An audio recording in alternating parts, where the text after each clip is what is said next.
నేను నిలబడ్డాను అనుకోండి, మీరు చప్పట్లు కొట్టే వాళ్ళందరూ ఓటేద్దామని అనుకుంటారు.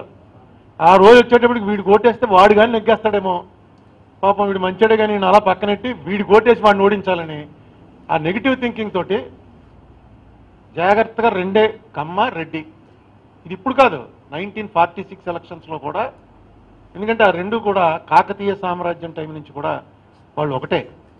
తర్వాత విడిపోయారు. కమ్మవారు ఒక సెక్షన్ కింద, రెడ్డి వారు.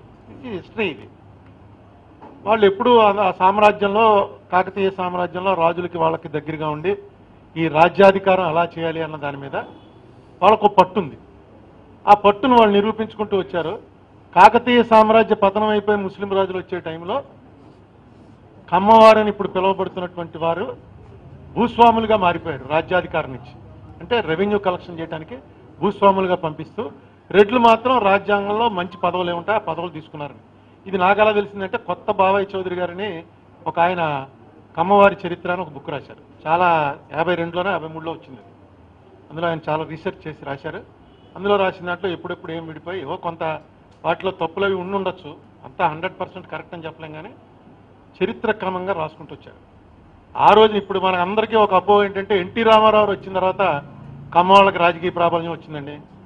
అంతకుముందు ఏం లేదు. తప్పు. ఈ బుక్ చూస్తే అని తెలుస్తుంది.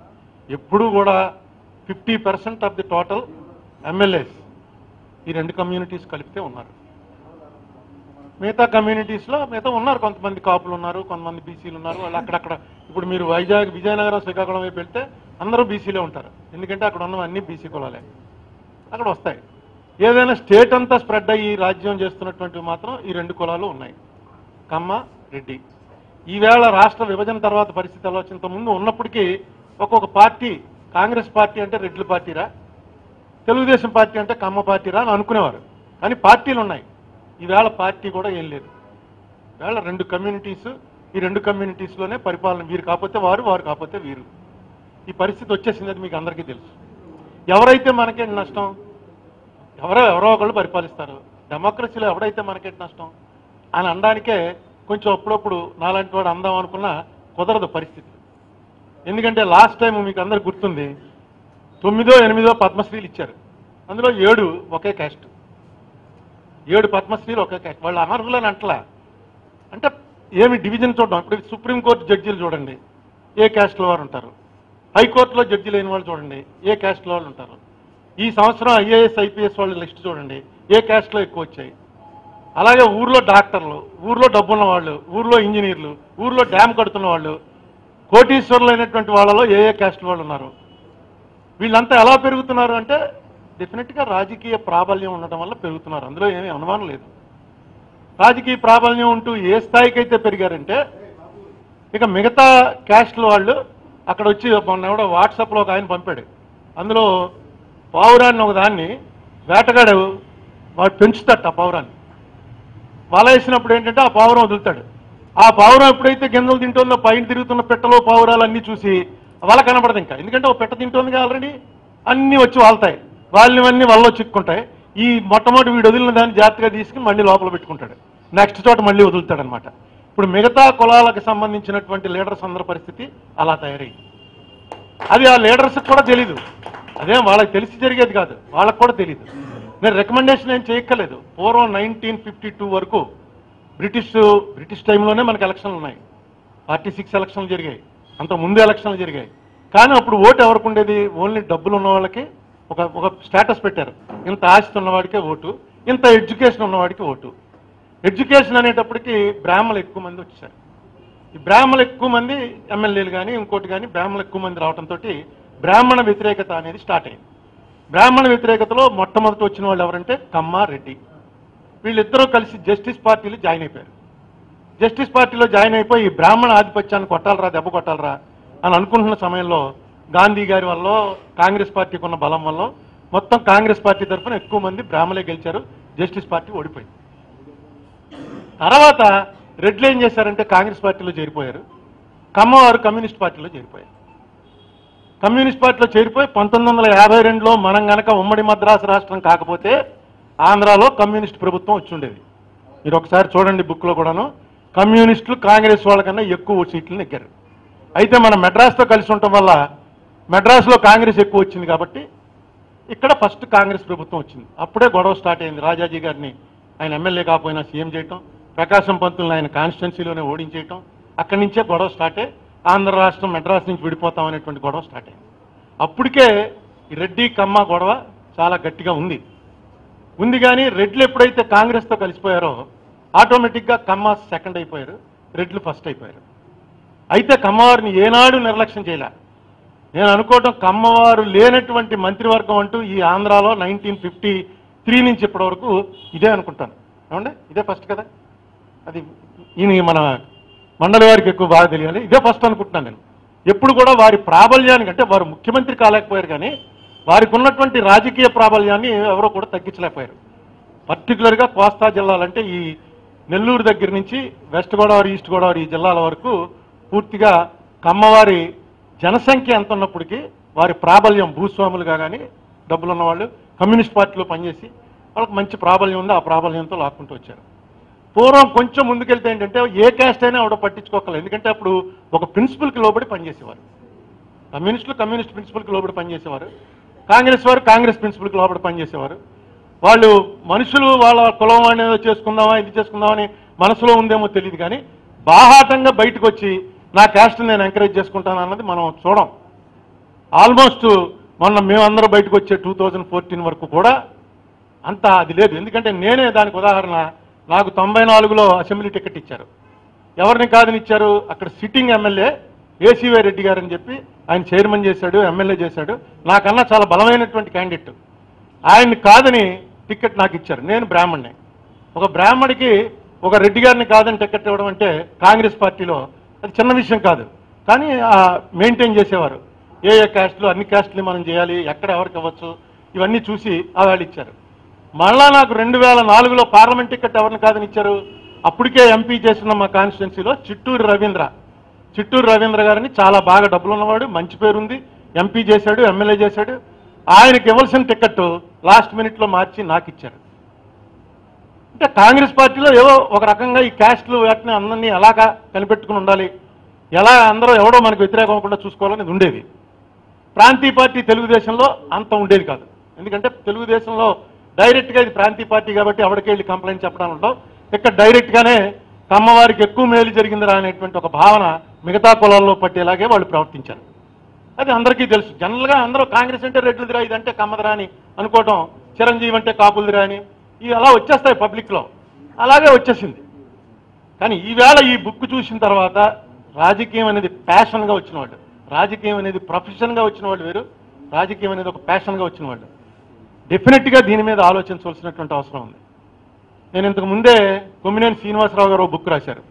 అది ఎంత గ్రాండ్గా లేదు బుక్, కానీ ఇన్ఫర్మేషన్, ఈ ఫోటోలు అవి లేవు, ఇన్ఫర్మేషన్ ఆల్మోస్ట్ ఇందులో ఉన్న ఇన్ఫర్మేషన్ అంతా అందులో ఉంది. చిన్న బుక్ అది. దానికి ముందు మాట రాయమని నా చేత ముందు మాట రాయించారు. ఆ ముందు మాట రాసేటప్పుడే బుక్ అంతా చదివాను.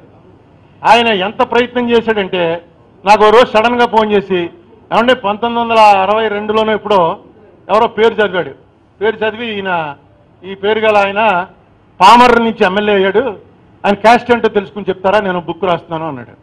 అంటే పామర్ అంటే కృష్ణా జిల్లా అండి, మీరు అక్కడెక్కడో అడగాలి, నేను రాజమండ్రి ఈస్ట్ గోదావరి వాడు, నేనేం చెప్పగలను అన్నాను. పామర్ అని ఒక నియోజకవర్గం ఉండేది మీ ఈస్ట్ గోదావరిలో, నేను ఇన్ని చదివేవాడిని నాకే తెలియదు. ఈస్ట్ గోదావరిలో పామర్ అనే నియోజకవర్గం తర్వాత మారిపోయిందిట, అంతే కదా, ఆలమూరు అయిపోయింది. ఆ పామర్లో కమ్యూనిస్ట్ ఆయన నెగ్గాడు. అసలు మామూలు వాళ్ళదే అప్పట్లో క్యాస్టులు తెలిసేవి కాదు, కమ్యూనిస్టులు అసలు తెలియవు. ఎందుకంటే కమ్యూనిస్టులు క్యాస్ట్ చెప్పుకోవడం అది ఉండేది కాదు. ఇప్పుడైతే అన్నింటిలో వచ్చేసింది, కానీ కమ్యూనిస్టులు క్యాస్టులు చెప్పుకోవడం అది ఉండేది కాదు. చెప్పలేకపోయాను. మొత్తానికి ఆయనే సంపాదించి ఆయన క్యాస్ట్ కూడా ఏదో రాశాడు, వచ్చింది బుక్. ఆ బుక్ ముందు మాట నేను రాయడంలో చదివితే నాకు అప్పుడు దాకా తెలుసు, కానీ ఇంత బ్లాటెంట్గా ఇంత క్లియర్గా కనబడుతోంది. ఏంటంటే కమ్మ రెడ్డి ఈ రెండు కులాలు రాజకీయ ఆధిపత్యం నడుపుతున్నాయి. నడపనేవాడిని తప్పులేదు. దానివల్ల ఏం జరుగుతుందో ఇందాక చెప్పాను కదా, ప్రయోజనాలు 70 to 80% వాళ్ళకి వెళ్ళిపోతాయి. ఆటోమేటిక్గా మిగతా కులానికి సంబంధించిన వాడు ఎవడైనా ఒకడు పిహెచ్డి చేయాలన్నా వాడికి 10 ఏళ్ళు పడుతుంది. వాళ్ళు ఆల్రెడీ ఉంటారు అక్కడ. అదే బ్రాహ్మణుల మీద వచ్చిన కోపం కూడా. బ్రాహ్మణులకు ఆ రోజుల్లో వ్యాపారాలు లేవు, ఉద్యోగాలే ఉండేవి. ఉద్యోగాల్లో ఎక్కువ మంది చదువుకున్న కుర్రాళ్ళు కూడా బ్రాహ్మణులే ఉండేవారు. బ్రాహ్మణులు తీసుకొచ్చేసి ఆ ఉద్యోగాల్లో మావాడరా అని చెప్పి పెట్టుకునేవారు. పెట్టుకున్న తర్వాత ఒక స్టేజ్కి వచ్చాక ఏమైంది, మిగతా కులాల్లో వాడు ఇంతకన్నా ఎక్కువ చదువుకుని అక్కడికి వెళ్ళినా సరే అక్కడ 10 మంది బ్రాహ్మిన్స్ ఉండి ఒకళ్ళో ఇద్దరు నాన్ బ్రాహ్మిన్స్ ఉండేటప్పటికి వీళ్ళకు ఒక రకమైనటువంటి ఫీలింగ్, ఐసోలేషన్ ఫీలింగ్, డామినేషన్ తట్టుకోలేకపోతున్నామండి. దాని వచ్చే వచ్చింది బ్రాహ్మణ వ్యతిరేకత అన్నది. ఆ రోజుల్లో డబ్బులు తినేశారు లేకపోతే డబ్బులు సంపాదించుకున్నారని కాదు, ఒక సైకలాజికల్గా సెంటిమెంటల్గా ఫీలింగ్ వచ్చింది. అది బాగా రన్ చేశారు. తమిళనాడులో అయితే చాలా బీభత్సం అయిపోయి అప్పటి నుంచి ఎప్పటి వరకు ఆ ద్రవిడ కజగం అనేటువంటి పార్టీ ఏదైతే ఉందో దాని ఉపశాఖలే పరిపాలన చేస్తున్నాయి. మున్నేట్ర కజగం ఒకటి, అన్నా ద్రవిడ మున్నేట్ర కజగం ఒకటి అని 2 పార్టీలు కూడా ఆ రోజు పెరియార్ రామస్వామి నాయకర్ మొదలెట్టింది. నిజానికి నేను అనుకుంటాను నా పర్సనల్గాను ఇక్కడ ఇంతకన్నా తీవ్రంగా మొదలుపెట్టారు యాంటీ బ్రాహ్మిన్ మూవ్మెంట్. ఇక్కడ మొదలుపెట్టిన ఆయన పెరియార్ రామస్వామి నాయకర్ కన్నా గొప్ప మేధావి ఎవరు? త్రిపురనేని రామస్వామి చౌదరి. చాలా గొప్ప మేధావినా, చాలా బుక్కులు రాశాడు, చదువుకున్నవాడు, తెలివైన వాడు. ఒక కాన్సెప్ట్ మీద పట్టుకుని యాంటీ బ్రాహ్మిన్ మూవ్మెంట్ అంటూ మొదలు పెడితే ఇక్కడ ఫెయిల్ అయిపోయింది. తమిళనాడులో సక్సెస్ అయ్యి అక్కడ ఇవాళకి కూడా పాతుకుపోయింది. ఏంట్రా కారణాలను అన్వేషిస్తే నాకేమనిపిస్తుందంటే ఎవడో ఒక విలన్ ఉండాలి కదా. విలన్ ఎవరు? తమిళనాడులో రామస్వామి నాయకర్కి రాజాజీ. రాజాజీ అన్నవాడు ఎంత మేధావైనా ఆయనకున్న ఇంకో పేరు ఏంటంటే కన్నింగ్ జాకాల్, అంటే చాలా మోసపూరితమైనటువంటి నక్క అనేటువంటిది ఒక. నిజంగా ఆయన మహామేధావి, ఎవరూ సరిపోరు. మహాత్మా గాంధీ, జవహర్లాల్ నెహ్రూ లాంటి వాళ్ళు చెప్పారు రాజాజీకి ఉన్నంత తెలివితేటలు ఈ భారతదేశంలో ఏ రాజకీయ నాయకుడికి లేవని. కానీ ఆయన్ని విలన్ గా పెట్టుకున్నారు కాబట్టి అక్కడ సక్సెస్ అయ్యారు. ఇక్కడ ఏ బ్రాహ్మణ్ని విలన్ గా పెట్టుకోగలరు? ఇక్కడ బ్రాహ్మణులందరూ కూడా గోచీలు కట్టుకు తిరిగి ఉన్న ఆస్తులన్నీ పోగొట్టుకుని తిరుగుతున్నారు. ఎవడరా నెంబర్ 1 అంటే టంగుటూరు ప్రకాశం. టంగుటూరు ప్రకాశాన్ని విలన్ గా ఫోకస్ చేయలేకపోయారు. ఇంకో బ్రాహ్మణ్ని ఎవరిని విలన్ గా ఫోకస్ చేయడానికి ఏ బ్రాహ్మణి దొరకలా. ఇదిగో వీడు అధికారం పెట్టుకుని ఇలా మనని బాధ పెడుతున్నాడని చెప్పడానికి. బహుశా అంటే ఇది నా సొంత ఇది, అది కారణం అనుకుంటా ఇక్కడ సక్సెస్ అవ్వలేదు. ఇక్కడ యాంటీ బ్రాహ్మణిజం లేదు. నేను బ్రాహ్మణులైన కారణంగా నన్ను ఎవరు ద్వేషించలే ఇప్పటివరకు. సో ఇక్కడ ఏదో ఉందని చెప్పి నేను అనుకోను. అక్కడ ఉంది, అక్కడ కొట్టారు, బ్రాహ్మణులు కొట్టారు, బ్రాహ్మణులు చంపారు, బ్రాహ్మణులు వెళ్తుంటే జంజాలు తెంపేశారు. ఇవన్నీ కూడా చరిత్రలోనే రికార్డ్ చేయబడి ఉన్నాయి. ఇక్కడ మనకి ఈ క్యాస్ట్ గొడవలు అంత ఎప్పుడు రాలేదు. అంత కొట్టుకో వంగవీటి రంగా చచ్చిపోయినప్పుడు మాత్రం ఈ విజయవాడలో జరిగింది. మరి రాజమండ్రి లాంటి చోట కూడా చిన్న చిన్న అల్లర్లు జరిగాయి. విజయవాడలో అయితే మర్డర్స్ లెవెల్లోకి వెళ్ళి చంపుకునే పరిస్థితి వచ్చింది. అయితే ఆ వేళ ఉన్నటువంటి టెన్షను, ఆ బిల్డప్ అవుతూ వస్తున్నటువంటి టెన్షను, అనేక సంవత్సరాలుగా బిల్డప్ అవుతూ వచ్చినటువంటి టెన్షన్ ఫలితం అనుకుంటుంది. నిజంగా కమ్మవారి మీద ద్వేషం అని నేను అనుకున్నాను. ఎప్పటి నుంచో ఉన్నటువంటి టెన్షన్ ఏదైతే ఉందో ఆ టెన్షన్ ఫలితంగా ఆ రోజున వైలెన్స్ జరిగింది. ఆ వైలెన్స్ని మనం అందరం కూడా ఖచ్చితంగా ఖండించాలి. ఆ రోజున ఖండించాం. అటువంటిది ఇంకా జరగకుండా ఉండాలంటే అసలు ప్రజాస్వామ్యంలో అలాంటివి జరగకూడదు. ఎందుకంటే ఓటు అనేది ఉన్నప్పుడు ఆ ఓటుతో ఎవరికైనా బుద్ధి చెప్పగలిగే అవకాశం ఉన్నప్పుడు ఆ ఓటుని సద్వినియోగం చేసుకోకుండా 2000కి అమ్మేసుకుంటుంటే, 1000కి అమ్మేసుకుంటుంటే ఎవరు ఆపాలి? మనం అందరం ఆపాలి. మనం ఎప్పుడైనా ఆపుతున్నావా? ఎప్పుడు ఆపట్లే. మన ఇంట్లో పని మనిషి చెప్తుందా, ఏమంటే తెలుగుదేశం వాళ్ళు వచ్చి 1000 రూపాయలు ఇచ్చారని. మరి నీకు వైఎస్ఆర్సీపీ వాళ్ళు ఇవ్వలేదా? వెళ్ళి తెచ్చుకో, సత్యనారాయణ ఇంటి దగ్గర ఇస్తున్నట్టు వెళ్ళి తెచ్చుకో. మనమే చెప్తాం, తెచ్చుకుని ఎవడో ఒకరికి ఓటేమి పలానా వాళ్ళకి ఎవడో ఒకరికి తీసుకు 2000 పోగొట్టుకోకు వెళ్ళు అని. ఈ మధ్య కొత్తగా వింటున్నాను, ఫ్లాట్స్లో మొత్తం అంతా కలిపి అసోసియేషన్ ఉంటుంది. అసోసియేషన్ మీటింగ్ పెట్టుకుని మా ఫ్లాట్లో లిఫ్ట్కి 3 లక్షల రూపాయలు 6 లక్షల రూపాయలు అవుతుంది. క్యాండిడేట్కి కబరెట్టండి. ఒక క్యాండిడేట్ లిఫ్ట్ ఇవ్వాలి, ఒక క్యాండిడేట్ ఏమో వాటర్ను ఇన్వర్టర్ పెట్టడానికి, జనరేటర్ పెట్టడానికి ఒక క్యాండిడేట్ ఇవ్వాలి. 2 క్యాండిడేట్ దగ్గర తీసుకుని ఇద్దరికి ఆ ఫ్లాట్లో లిఫ్ట్ ఉంటుంది, జనరేటర్ ఉంటుంది. ప్రతి ఎలక్షన్కి ఇలా కొత్త లిఫ్ట్ కావాలి, కొత్త జనరేటర్ కావాలి, అందరూ పనిచేసుకుంటూ ఉంటారు. ఇదేంటి అందరూ చదువుకున్న వాళ్ళు, బాగా ఉన్నవాళ్ళు, వైట్ కాలర్డ్. ఏంటంటే అమౌంట్ చూసిన తర్వాత మా ఇంట్లో 4 ఓట్లు ఉన్నాయి, 4 ఓట్లు అనేటప్పుడు 2 పార్టీలు కలిపి 10,000 12,000 వస్తుంది. ఎందుకు పోగొట్టుకోవాలి? వాళ్ళు ఎలాగా సంపాదించుకోవడానికే కదా అని చెప్పేటువంటి ఒక యాటిట్యూడ్ వచ్చేస్తుంది. దాన్ని చేంజ్ చేయడానికి చదువుకున్నవాడు ప్రయత్నిస్తే ఖచ్చితంగా చేంజ్ వస్తుంది. ఓడిపోయిన వాడికి ఓడించడానికే ఓటేయండి. ఒకసారి చెప్పండి, అది ఎవడన్నా పార్టీ వాడు వచ్చి నేను ఓడిపోవడానికే నాకు ఓటేయండి, నేను నెగ్గను, కానీ 10% ఓట్లు నాకు కానీ వచ్చాయా చాలు, ఒక్క ఎమ్మెల్యే కూడా రాక్కలా, చూపిస్తాను అసలు గవర్నమెంట్ ఎలా నడుపుతుందో. లేకపోతే ఎవడుకుంటుంది ఇంట్రెస్ట్? అందరూ అధికారంలోకి రావడానికే. అధికారంలోకి వచ్చిన తర్వాత అధికారం రాలేదురా అని డిప్రెషను. రాలేకపోతే ఈవేళ నేను చిరంజీవి గారు పార్టీ పెడితే ఈ స్టేట్లో 16% ఓట్లు వచ్చాయండి. నేను వెంటనే చిరంజీవి గారికి నాకు ఉన్న స్వల్ప పరిచయంలో నేను కాంగ్రెస్ వాడిని అయ్యి ఉండి అసెంబ్లీ జరుగుతుంటే ఆయన రూమ్కి వెళ్ళి నేను కంగ్రాచులేట్ చేశాను. ఆయనేమో ఇదేంటిది ఓడిపోతే అతను వచ్చి కంగ్రాచులేట్ చేస్తున్నాడు అనుకున్నాడు. ఓడిపోవటం కాదు, 1991 నుంచి నువ్వు పార్టీ పెట్టిన 2009 వరకు దేశం మొత్తం మీద ఏ పార్టీకి కూడా 3% మించి రాలా. అంటే ఆయన ఆశ్చర్యపోయి ఎవరు చెప్పలేదు నాకు అన్నాడు. నేను చెప్తున్నాను కదా మీ వాళ్ళని అడగండి. మాకు తెలుసండి అన్నారు. పక్కన ఉన్న ఎమ్మెల్యేలు వాళ్ళు ఉంటారు కదా, చెప్పండి అంటే మరి మాకు చెప్పలేదా ఎప్పుడు అని ఆయన కూడా నవ్వేశాడు. మీది హయ్యెస్ట్ వచ్చింది, పార్టీ జాగ్రత్త కాపాడుకోండి. తర్వాత ఆయన కాంగ్రెస్లో విలీనం చేస్తున్నప్పుడు కాంగ్రెస్ వాడిని అయ్యుండి కూడా చెప్పాను ఆయనకి, మీరు బయట నుంచి సపోర్ట్ ఇవ్వండి, విలీనం చేయొద్దు అని చెప్పాను. లేదండి అంతా అయిపోయింది ఆల్రెడీ, మాట్లాడేశారు, ఎప్పటి నుంచో జరుగుతున్న సంగతి నాకు తెలుసు. రాజశేఖర రెడ్డి గారి టైంలోనే ప్రపోజల్ వచ్చింది. నేను అందుకే చెప్తాను, అధికారం కోసమే రాజకీయం అనుకుంటే చాలా కష్టమైపోతుంది. మనం చాలా అన్యాయం చేస్తున్నాం రాజకీయంగా.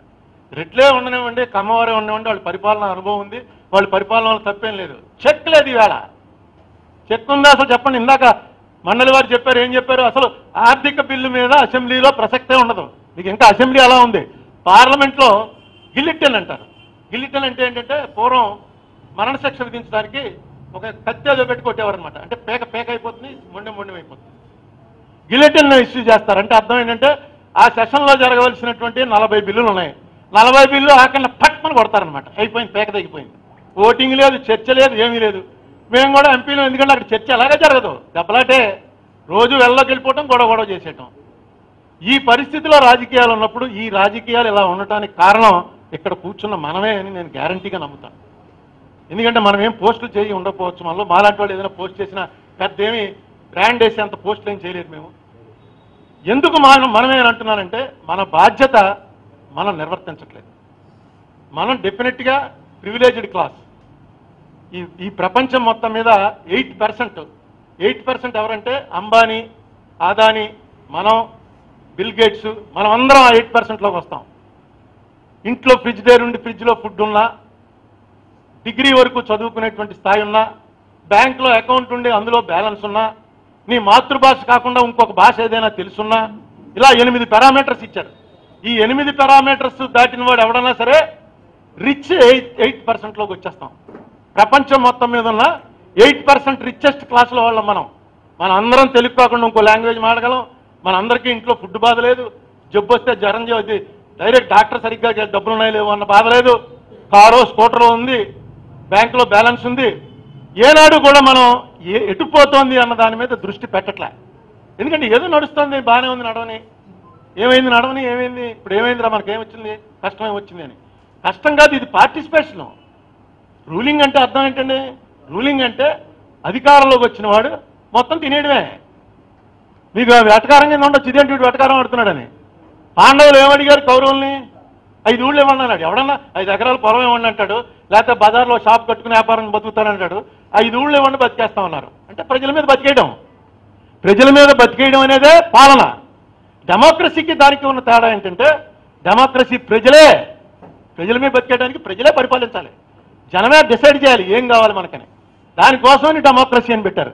దాన్ని ఈవేళ ఏ లెవెల్కి తీసుకొచ్చామంటే మంత్రులకి ఏం జరుగుతుందో తెలియదు, ఎమ్మెల్యేలకి ఏం జరుగుతుందో తెలియదు, ఆఖరికి ఒక్కోసారి ముఖ్యమంత్రికి కూడా ఏం జరుగుతుందో తెలియదు.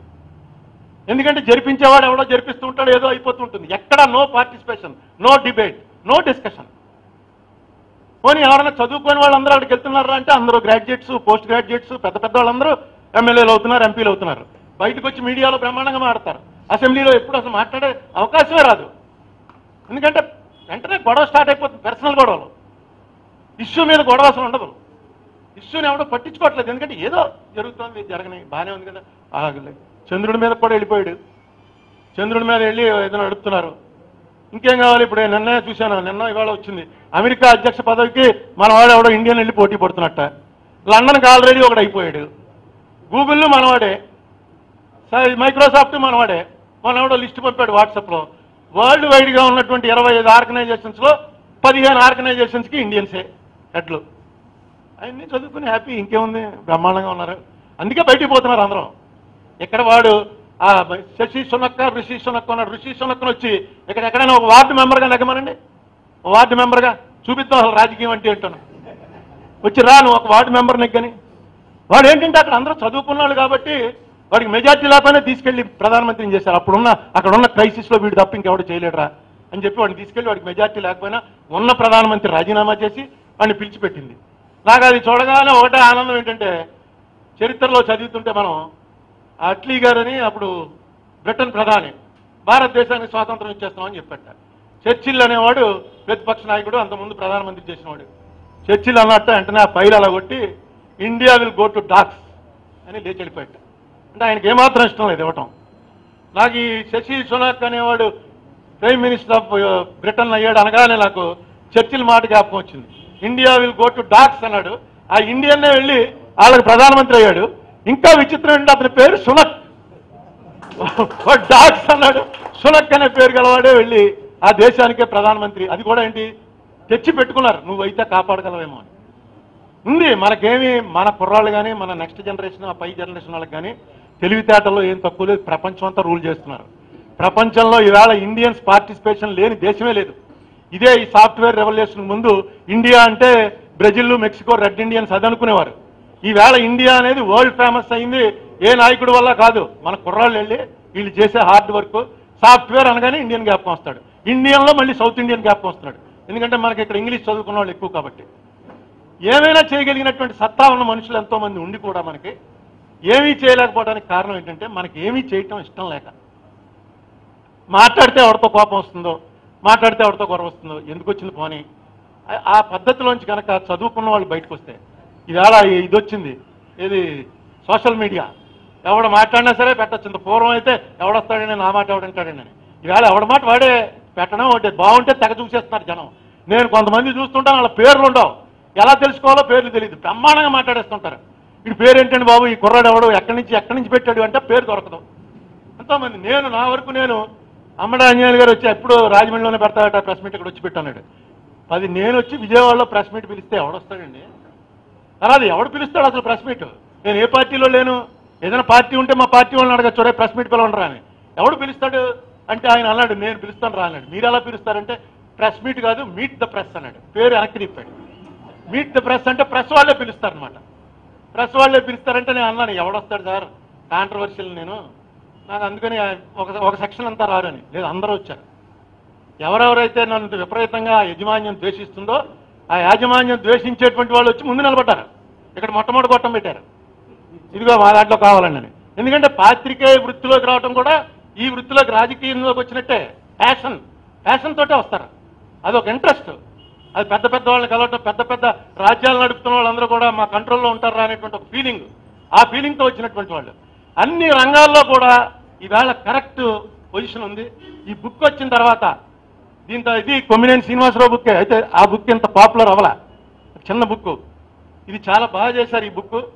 ఈ బుక్ వచ్చిన తర్వాత ఇది డెఫినెట్గా మారుస్తుంది. ఎందుకంటే క్యాలిక్యులేషన్ లెక్క ఎలా ఉంది అన్నది తెలుస్తుంది, మనం ఏంటి ఏ పొజిషన్లో ఉన్నాం అన్నది తెలుస్తుంది, ఎందుకు మనం ఈ పొజిషన్లో ఉండాలి అన్న ఆలోచన ఒకటి రావాలి. అది వచ్చిన రోజున డెఫినెట్గా ఈ బుక్ పర్పస్ సర్వ్ అవుతుంది. నేను బుక్ ఆల్రెడీ రాశాను దీని మీదే, దాంట్లో చాలా విషయాలు ఇందులో ఇచ్చేశాను. అందుకని ఇప్పుడు అంతా ఎడిట్ చేసుకోవాలి నేను. అది ఆల్రెడీ ఎంఎస్కో విజయ్ కుమార్ గారికి ఇస్తే ఆయన అక్కడ చంద్రశేఖర్ రెడ్డి గారని ఒక బాగా చదువుకున్న ఆయన రిటైర్డ్ ప్రొఫెసర్ ఉన్నారు, ఆయన ఎడిట్ చేస్తారు. ఆయనకి ఇచ్చాను, ఆయన ఎడిట్ చేసి ఆల్రెడీ తయారు చేసి బాగుంటుంది బుక్ వేద్దామన్నారు. ఈ లోపల ఇది వచ్చింది ఈ బుక్. ఈ బుక్ నాకు పంపారు ఆయన. పంపితే నేను చదివి వెంటనే విజయ్ కుమార్ గారికి ఫోన్ చేసి చెప్పాను, అండి ఈ బుక్లో మనం రాద్దాం అనుకున్న దాంట్లో సగం వచ్చేసింది, ఇక మిగతా సగం ఏం పెట్టాలో చూసుకుని అది వేరే బుక్ కింద రిలీజ్ చేద్దాం, అందుకని అది ఈ బుక్ పంపిస్తానని చెప్పాను. మీరు ఒకసారి పంపించండి, ఎంఎస్కో విజయ్ కుమార్ హైదరాబాద్ దోమలు కూడా ఒకసారి పంపించండి. కాబట్టి ఈవేళ నన్ను పిలిచి ఇంత మంచి సభలో మీ అందరి ఎదురుకుండా మాట్లాడే అవకాశం ఇచ్చారు, చాలా థ్యాంక్స్. ఈ బుక్ని కొని తీసుకెళ్ళిన వాళ్ళు చదవండి ఒకసారి. చదవడానికి పెద్ద ఏమి ఇందులో మ్యాటర్ ఏమి ఎక్కువ లేదు. ఏ కాన్స్టిట్యున్సీలో ఎవరున్నారు, ఎవరు ఎమ్మెల్యేలు అవుతున్నారు. నేను రాసిన బుక్లో నేను తీశాను, ఎక్కడ ఒక్క కాన్స్టిట్యున్సీలో కూడా ఏ కులము 51% లేదు. అంటే ఒక కులం తలుచుకుంటే ఒక ఎమ్మెల్యే సీట్ కూడా గెలవలేరు. సింగిల్ లార్జెస్ట్ ఎవరున్నారా అని చూశాను. 24 కాన్స్టిట్యున్సీల్లో 175లో 24 కాన్స్టిట్యున్సీస్లో రెడ్లు సింగిల్ లార్జెస్ట్, 18 కాన్స్టిట్యున్సీస్లో కమ్మాస్ సింగిల్ లార్జెస్ట్, 35 కాన్స్టిట్యున్సీల్లో కాపులు సింగిల్ లార్జెస్ట్. ఇంకొకటి మన ఎవ్వరం కూడా ఆశ్చర్యపోయేది, 18 మంది సింగిల్ లార్జెస్ట్ కమ్యూనిటీగా ఉన్నవి ముస్లిమ్స్ మన 175లో. ఈ 95 తీసేస్తే మిగతా 80 కాన్స్టిట్యున్సీల్లో బీసీలు, షెడ్యూల్ కాస్ట్ సింగిల్ లార్జెస్ట్ కమ్యూనిటీగా ఉన్నటువంటి కాన్స్టిట్యున్సీస్. సో సింగిల్ లార్జెస్ట్ కమ్యూనిటీగానే ఉన్నారు తప్ప ఎక్కడా కూడా 51 లేరు. బాగా హయ్యెస్ట్ 42% ఉన్నది 4-5 కాన్స్టిట్యున్సీలు చూశాను. పులివెందల్లో రెడ్లు 43% ఉన్నారు. అనకాపల్లిలో కాపులు 44% ఉన్నారు. ఇలాంటి ఒక 5-6 కాన్స్టిట్యున్సీలు ఉన్నాయి. అబౌవ్ 40 ఉన్నది ఒక కమ్యూనిటీ. సో కులం ప్రాతిపదిక మీద ఎవడో కూడా ఎలక్షన్ నెగ్గలేడు. ఎప్పుడైతే ఇష్యూ ప్రాతిపదిక మీద వెళ్ళి నువ్వు కరెక్ట్గా వెళ్తున్నావురా, నీ లైన్ కరెక్ట్ అని నీ కులంలో నమ్మించగలుగుతావో అప్పుడు ఆటోమేటిక్గా నీ కులం ఓట్లన్నీ నీతోటి వస్తాయి. ఇష్యూ ప్రాతిపదికగా నేను అధికారంలోకి వస్తే నా కులానికి చేసుకుంటాను రా అంటే ఎవడో ఓట్లు వేయడు. ఎందుకంటే ఒక సామెత ఉంది, known devil is better than an unknown Angel. ఇప్పుడు మనకిద్దరు ఉన్నారు, వీళ్ళిద్దరు నోన్ డెవిల్స్, ఇద్దరు పరిపాలన చేస్తున్నారు, బాగానే ఉంది. వాడు ఏంజల్, వాడు వచ్చి ఏదో చేసి ఎందుకు వచ్చిందని మళ్ళీ వాడు ఏంజలో కాదు ఎవరికి తెలుసు. వీళ్ళిద్దరూ తెలుసున్న వాళ్ళు, కమ్మో కాకపోతే రెడ్డో బాగానే ఉన్నాం కదా, ఇప్పుడు ఏమైందని అంటున్నారు. ఇది కమ్మో రెడ్డో ఎవరినో తగ్గించడానికి కాదు. వివేకానందుడు చెప్పాడు, కులం అనేది ఈ దేశంలో చాలా బలమైంది, దీనివల్ల చాలా ప్రయోజనాలు ఉన్నాయి. కులం మాట ఎత్తితే తప్పని అనుకోకండి, కులం అనేది చాలా ప్రయోజనాలు ఉన్నాయి దానివల్ల. అది ఎప్పుడు తప్పు అవుతుందంటే అధికారంలో ఉన్నవాడికి కనుక తన కులాన్ని బాగు చేసుకోవాలనే ఆలోచన కానీ వచ్చిందా, ఆ రోజు నుంచే ఈ కులం అనేది పతనం అవటం ప్రారంభమవుతుందని. ఇది నేను చెప్పలా, స్వామి వివేకానంద ఆయన ఎక్కడో బోస్టన్లో ఎక్కడో వెళ్ళినప్పుడు క్వశ్చన్ వేశారు ఇండియన్ క్యాస్ట్ సిస్టమ్ మీదని. ఆ క్యాస్ట్ సిస్టమ్ మీద చెప్పాడు, ఇండియాలో కులం అనేది ఎంత ఉపయోగపడుతుందంటే ఒక కులంలో పుట్టినవాడు వాడు ఆ దేశానికి రాజైనా, వాడు పెద్ద వ్యాపారస్తుడైనా, బాగా చదువుకున్నాడైనా ఏం జరిగినా కులం మాత్రం మారదు. వాడు మతం మారచ్చు, ఏదైనా మారచ్చు, కానీ కులం మాత్రం మారదు. వాడు మళ్ళీ వాడి కులంలో ఉన్నటువంటి చిన్న వాళ్ళందరికీ ఉపయోగపడతాడు, కులాన్ని పైకి తీసుకొస్తాడు. అలా ఏ కులానికి ఆ కులం పైకి తీసుకొస్తారో దేశం బాగుపడుతుంది. దీనిలో తప్పు మాత్రం చూడకండి. తప్పు ఎప్పుడవుతుందంటే అధికారంలో, అది కూడా ఆయన చెప్పాడు, అధికారంలోకి వచ్చిన వాడికి కనుక తన అధికారాన్ని ఉపయోగించి తన కులాన్ని బాగు చేసుకుందాం అనే ఆలోచన వచ్చిందా అప్పుడు ఈ వ్యవస్థే పతనం అవుతుంది అన్నాడు.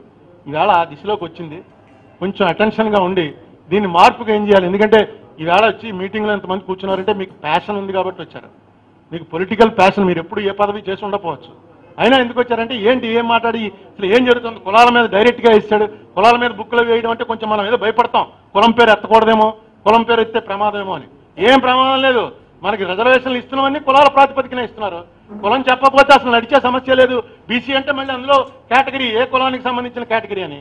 కులం అనేది అనాదిగా వస్తుంది. అది ఎప్పుడు తప్పుదోవ పడుతుందంటే నా కులంవాడు మిగతా వాళ్ళకన్నా గొప్పవాడు రా అని ఎప్పుడైతే ఒకడు అనుకుంటాడో అక్కడి నుంచి పతనం స్టార్ట్ అవుతుంది. ఎవడికి వాడే గొప్పవాడు. ఏంటి ఒక కులం గొప్ప, కులం తక్కువ ఉంది, ఎవడికి వాడే గొప్పవాడు. అందరూ ఆ ఫీలింగ్ వచ్చిన రోజున కులం మీరు కావాలంటే పెళ్లి టైంలో ఎత్తుక్కోండి మన కులం వాడికి పెళ్లి చేసుకోవాలని, అంతే తప్ప మీకు ఏదో సంబంధం కలుపుకోవాలన్నప్పుడు అలాంటప్పుడు కులం విషయం ఆలోచించండి. ఎన్నికల దగ్గరికి వచ్చేటప్పటికి కులం విషయం ఆలోచిస్తే దెబ్బతినేదే ఎక్కువ ఉంటుంది. ఏమన్నా ఆ కులంలో ఉన్న వాళ్ళకి 1.5% ప్రయోజనం జరుగుతుందేమో తప్ప దెబ్బతింటమే ఎక్కువ అవుతుంది. దీన్ని ప్రచారం చేసేటువంటి ప్రయత్నం చేయండి, తప్పనిసరిగా మంచి రోజులు వస్తాయి. మా మిరియాల వెంకట్రావు కాపునాడు అని పెట్టాడు, కానీ అతని ఉద్దేశం ఇదే. మేమంతా అప్పటి నుంచి పనిచేసాం అతనితో. ఆల్మోస్ట్ కాపునాడు అన్నది స్టార్ట్ అయిన 1982వ సంవత్సరం మీటింగ్ నుంచి ఆయన చచ్చిపోయే వరకు నాతో ఆల్మోస్ట్ ఎవ్రీ వీక్ మాట్లాడాడు. అంత ముందైతే రోజు కలిసి ఉండేవాళ్ళం. నేను, జక్కంపూడి రామ్మోహన్ రావు, చాలాసార్లు వంగవీటి రంగా దగ్గరికి కొంచెం వచ్చాం కలిసి.